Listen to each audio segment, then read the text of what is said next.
إن الحمد لله نحمده ونستعينه ونستغفره ونؤمن به ونتوكل عليه ونعوذ بالله من شرور أنفسنا ومن سيئات أعمالنا من يهده الله فلا مضل له ومن يضلل فلا هادي له وأشهد أن لا إله إلا الله وحده لا شريك له وأشهد أن محمدًا عبده ورسوله أما بعد فإن خير الحديث كتاب الله وخير الهدي هدي محمد صلى الله عليه وسلم وشر الأمور محدثاتها وكل محدثة بدعة وكل بدعة ضلالة وكل ضلالة في النار. أعوذ بالله من الشيطان الرجيم. بسم الله الرحمن الرحيم.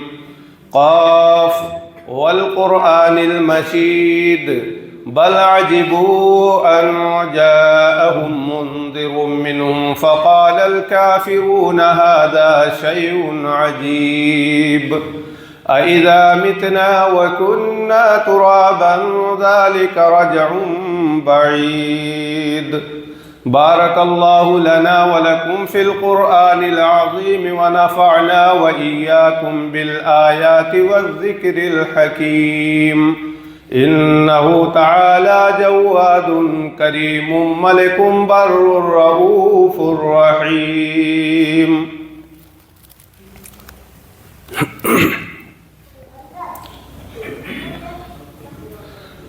الحمد لله نحمده ونستعينه ونستغفره ونؤمن به ونتوكل عليه ونعوذ بالله من شرور أنفسنا ومن سيئات أعمالنا من يهده الله فلا مضل له ومن يضلل فلا هادي له وأشهد أن لا إله إلا الله وحده لا شريك له وأشهد أن محمدًا عبده ورسوله. أما بعد فإن خير الحديث كتاب الله وخير الهدي هدي محمد صلى الله عليه وسلم وشر الأمور محدثاتها وكل محدثة بدعة وكل بدعة ضلالة وكل ضلالة في النار. أعوذ بالله من الشيطان الرجيم. بسم الله الرحمن الرحيم. وما أرسلناك إلا رحمة للعالمين. محترم حاضرین جمعہ، عزیزان ملت اور نوجوان اور نونہالوں، ہر طرح کی بڑائی، ہر طرح کی کبریائی اللہ رب العالمین کے لیے لائق و سزاوار ہے، جو ہم تمام لوگوں کا مربی و پالنہار ہے. بعد انگنت درود و سلام کا نذرانہ پیش ہو تمام انبیاء کرام پر، بالخصوص ہمارے آخری نبی آقائے نامدار تاجدار مدنی احمد مجتبیٰ جناب محمد مصطفیٰ صلی اللہ علیہ وسلم پر.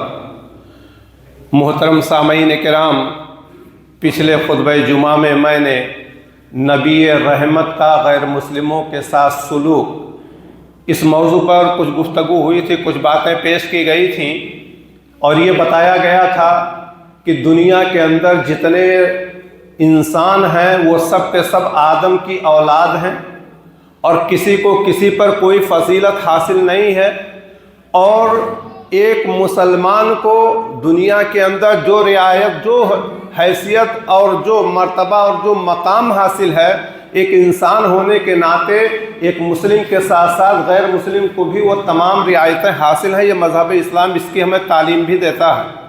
اور یہ بھی بتایا گیا تھا کہ اسلام کے رحمت کا جو دائرہ ہے وہ بڑا وسیع دائرہ ہے.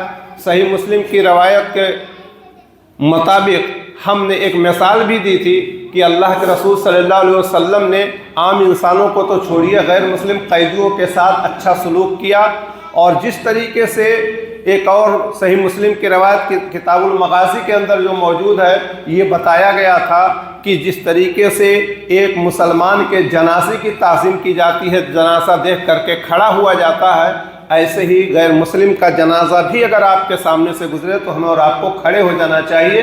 یہ صحیح مسلم کی روایت ہمیں بتاتی ہے۔ یہ چیزیں آپ کے سامنے پیش کی گئی تھیں۔ آئیے نبی رحمت کا غیر مسلموں کے ساتھ سلوک، کچھ اور باتیں آپ کے سامنے پیش کی جاتی ہیں۔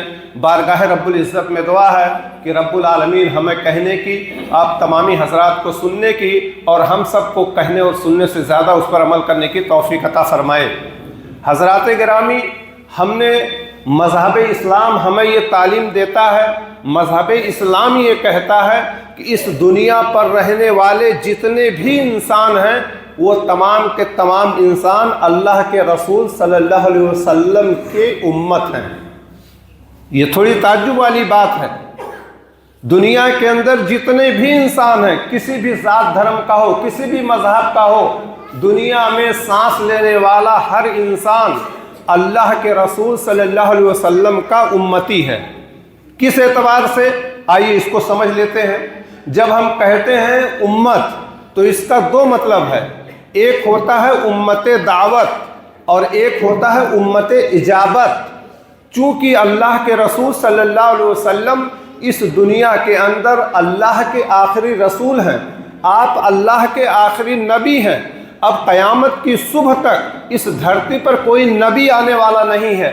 آپ کی رسالت پوری دنیا کے لیے ہے، اور اسی چیز کو اللہ نے خود اعلان کر دیا ہے قرآن پاک کے اندر کہ یا ایھا الناس انی رسول اللہ علیکم جمیعا، کہ اے لوگو میں تم سب کا رسول ہوں۔ اللہ نے ہمیں دنیا میں بسنے والے تمام انسانوں کا رسول بنا کر کے مجھے بھیجا ہے۔ انی رسول اللہ علیکم جمیعا، تمام لوگوں کا میں رسول ہوں، اللہ نے اعلان کر دیا ہے۔ تو جن لوگوں نے کلمہ پڑھا، جو مسلمان ہوئے، جو اسلام لائے، وہ امت اجابت ہیں، اور باقی جو لوگ ہیں وہ امت دعوت ہیں۔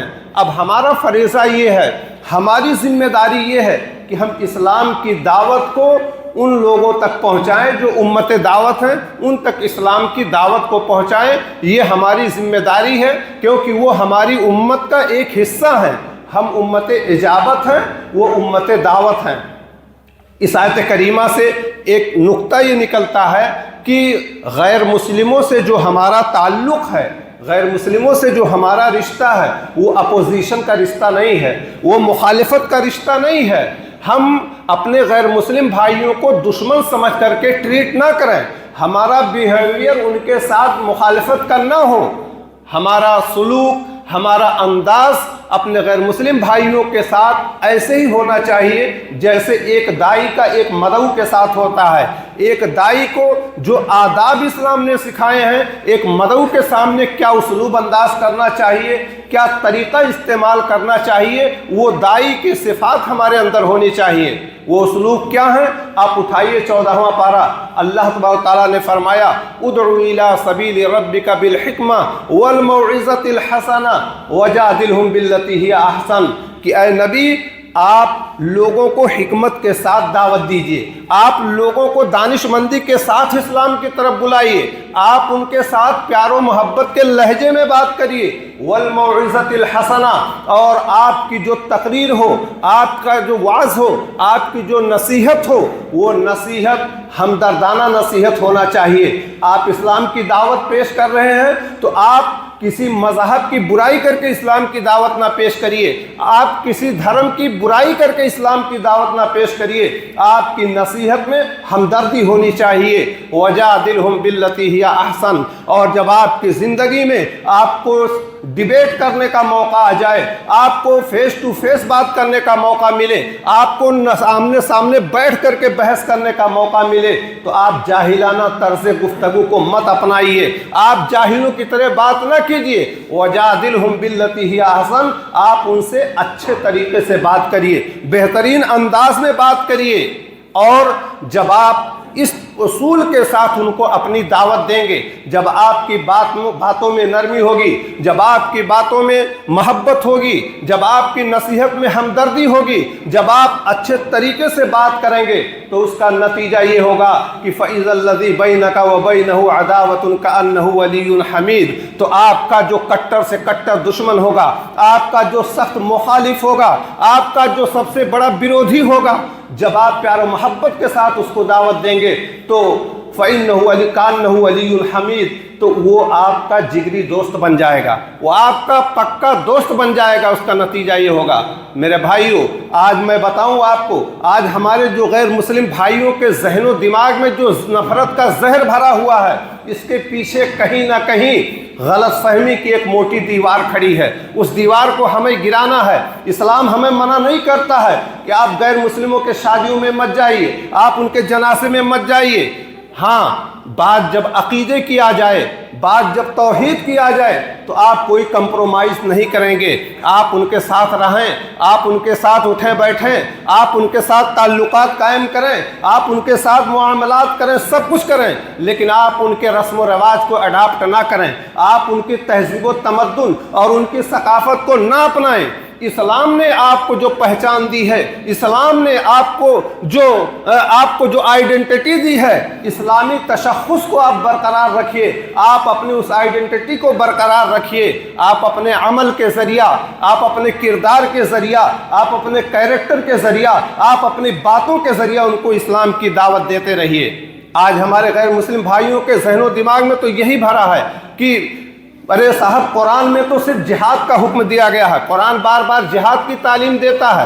آپ جائیے اپنے ان غیر مسلم بھائیوں کو سمجھائیے کہ جو قرآن جہاد کا حکم دیتا ہے، وہ قرآن سورہ ممتحنہ 28ویں پارے میں یہ بھی کہتا ہے، آیت نمبر 32 کے اندر، آیت نمبر 8 کے اندر کہ لا ينهاكم الله عن الذين لم يقاتلوكم في الدين ولم يخرجوكم من دياركم ان تبروهم وتقسطوا اليهم، کہ اللہ منع نہیں کرتا ہے کہ وہ غیر مسلم جو تم سے لڑائی جھگڑا نہیں کرتے ہیں، جو تمہارے گھروں کو نہیں گراتے ہیں، جو سوشل ہیں، جو سماجی لوگ ہیں، جو اچھے لوگ ہیں، جو بہتر لوگ ہیں، جو مسلمانوں کے دشمن نہیں ہیں، جو اسلام کے دشمن نہیں ہیں، اللہ ایسے لوگوں سے تعلقات قائم کرنے سے، دوستی کرنے سے منع نہیں کرتا ہے۔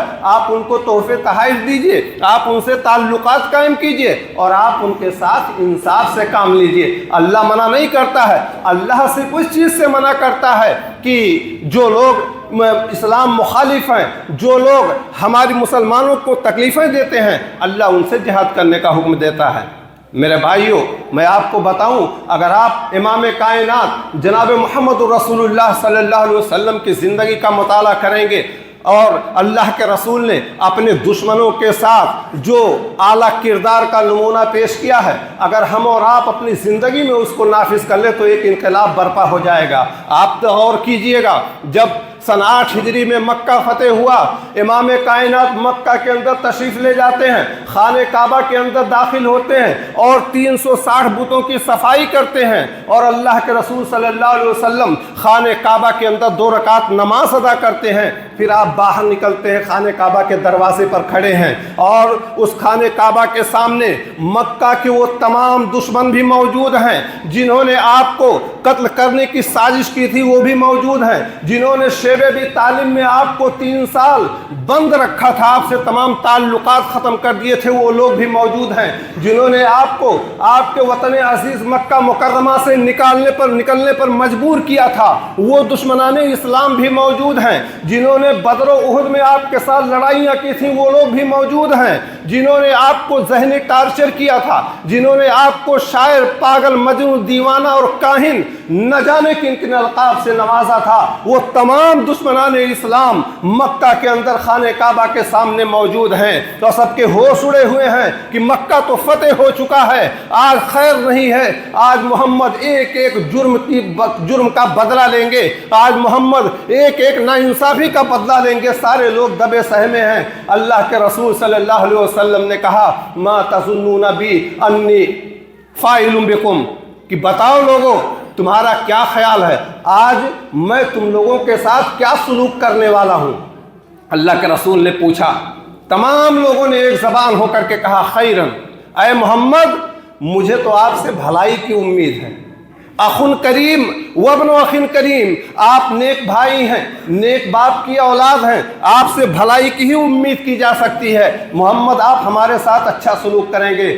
آپ غور کریے گا میرے بھائیوں، تمام دشمن موجود ہیں جنہوں نے قدم قدم پہ آپ پر ظلم کیا تھا، جنہوں نے قدم قدم پر آپ کو ذلیل و رسوا کرنے کی کوشش کی تھی، وہ لوگ بھی موجود ہیں جنہوں نے نماز کی حالت میں آپ کی پیٹھ پر اونٹنی کی بچے دانی رکھ دی تھی۔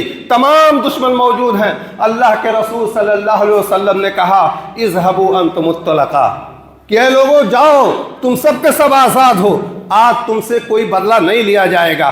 آج محمد نے سارے لوگوں کو معاف کر دیا ہے۔ جنہوں نے شاعر اور مجنون اور دیوانہ کہا تھا ان کو بھی محمد نے معاف کر دیا۔ جنہوں نے شیب بھی تعلیم میں قید کیا تھا ان کو بھی محمد نے معاف کر دیا۔ جن لوگوں نے مجھے مکہ سے نکلنے پر مجبور کیا تھا میں نے تمام دشمنوں کو معاف کر دیا۔ محمد آج کسی سے بدلہ نہیں لیں گے۔ حضرات گرامی، معافی کا یہ تصور امام کائنات جناب محمد رسول اللہ صلی اللہ علیہ وسلم نے جو پیش کیا ہے، دنیا کے اندر ایسی کوئی مثال نہیں ملتی ہے۔ آج لوگ کہتے ہیں نا everything is fair in war and love, کہ پیار اور محبت میں اور لڑائی میں تمام چیزیں جائز ہو جاتی ہیں۔ آپ تاریخ اٹھا کر کے دیکھیے بوسنیا کی، آپ تاریخ اٹھا کر کے دیکھیے چیچنیا کی، آپ تاریخ اٹھا کر کے دیکھیے برما کے مسلمانوں کی، آپ تاریخ اٹھا کر کے دیکھیے سیریا اور غزہ کی۔ کتنی عورتوں کو بیوہ کر دیا گیا، کتنے معصوم بچوں کو مار دیا گیا۔ ایک انسان جس کے دل میں، جس کے سینے میں دل دھڑکتا دل ہوگا، وہ اس منظر کو دیکھ کر کے اپنے آنکھوں کے آنسو کو نہیں روک پائے گا۔ ایسی اس طرح کی ظالمانہ رویہ ان معصوموں کے ساتھ لوگ کرتے ہیں اور اس کو جائز سمجھتے ہیں۔ لیکن امام کائنات جناب محمد رسول اللہ صلی اللہ علیہ وسلم نے 1450 سال پہلے ہمیں اور آپ کو جنگ کے آداب سکھائے ہیں۔ آپ نے فرمایا کہ نہیں، بچوں پر کوئی ہاتھ نہیں اٹھائے گا، عورتوں پر کوئی ہاتھ نہیں اٹھائے گا، معصوموں پر کوئی ظلم نہیں کرے گا، نردوشوں کو کوئی قتل نہیں کرے گا۔ ہمارے نبی نے 1450 سال پہلے ہمیں جنگ کے بھی آداب سکھائے ہیں۔ ابو داؤد کی روایت ہے، اللہ کے رسول صلی اللہ علیہ وسلم اپنے صحابہ کرام کو ایک جنگ پہ بھیج رہے ہیں، جنگ کے لیے تیار کر رہے ہیں۔ آپ نے فرمایا لا تقتلوا شیخا فانیا ولا طفلا ولا صغیرا ولا امرأۃ، کہ اے میرے صحابہ تم میدان جنگ میں جا رہے ہو، خیال رکھنا تم کسی بوڑھے اور ضعیف کو قتل مت کرنا، تم کسی بچے پہ، کسی معصوم پہ ہاتھ مت اٹھانا، تم کسی عورت پہ ہاتھ مت اٹھانا۔ اللہ کے رسول صلی اللہ علیہ وسلم جنگ کے آداب سکھا رہے ہیں۔ اور ترمذی کی دوسری روایت میں ہے کہ لا تغلوا، کہ خبردار تم میدان جنگ میں جا رہے ہو تو وہاں بھی تمہارے لیے جائز نہیں ہے کہ تم وہاں جا کر کے وعدہ خلافی کرو، وہاں جا کر کے تم بے ایمانی کرو۔ ولا تغدروا، اور اگر تم نے کوئی ایگریمنٹ کر لیا ہے، کسی سے تمہارا عہد و پیمان ہو گیا ہے تو تمہیں غداری کرنے کی اجازت نہیں ہے۔ ولا تمثلوا، اور تمہیں مسلح کرنے کی اجازت نہیں ہے۔ مسلح یہ عرب میں ایک رواج تھا، جب آدمی مر جاتا تھا تو اس کے کان، آنکھ، کان سب نکال لیتے تھے، کاٹ دیتے تھے۔ تو اللہ کے رسول نے کہا ولا تمثلوا، تمہیں مسلح کرنے کی بھی اجازت نہیں ہے۔ میرے بھائیوں، میدان جنگ جہاں کوئی اصول نہیں چلتا ہے، جہاں کوئی قانون نہیں چلتا ہے، امام کائنات نے ہمیں اور آپ کو اسلام کی تعلیم دی ہے۔ ہمیں اور آپ کو یہ سکھایا ہے کہ میدان جنگ میں بھی قانون چلتا ہے، میدان جنگ کے بھی کچھ اصول و آداب ہوتے ہیں جو ہم نے آپ کو بتایا۔ حضرات گرامی، مذہب اسلام نے ہمیں جو تعلیم دی ہے وہ تعلیم یہ ہے کہ جان جان ہوتی ہے، جان کسی کی بھی ہو، جان مسلمان کی ہو، جان غیر مسلم کی ہو، جان کسی مذہب و دھرم کی جان ہو، جان جان ہوتی ہے۔ کسی کو بے گناہ قتل کرنا، کسی نردوش کی ہتیا کرنا قطعاً اسلام اس کی اجازت نہیں دیتا ہے۔ اللہ تعالیٰ نے سورہ مائدہ آیت نمبر 32 کے اندر فرمایا کہ من قتل نفسا بغیر نفس او فساد فی الارض فکأنما قتل الناس جميعا ومن احیاها فکأنما احیا الناس جميعا، کہ جس نے کسی نردوش کی ہتیا کر دی، جس نے کسی انسان کو ناحق قتل کر دیا تو گویا اس نے پوری مانوتا کا قتل کر دیا، اس نے پوری انسانیت کا قتل کر دیا۔ اور جس نے کسی انسان کو زندگی بخش دی، جس نے کسی انسان کی جان بچائی،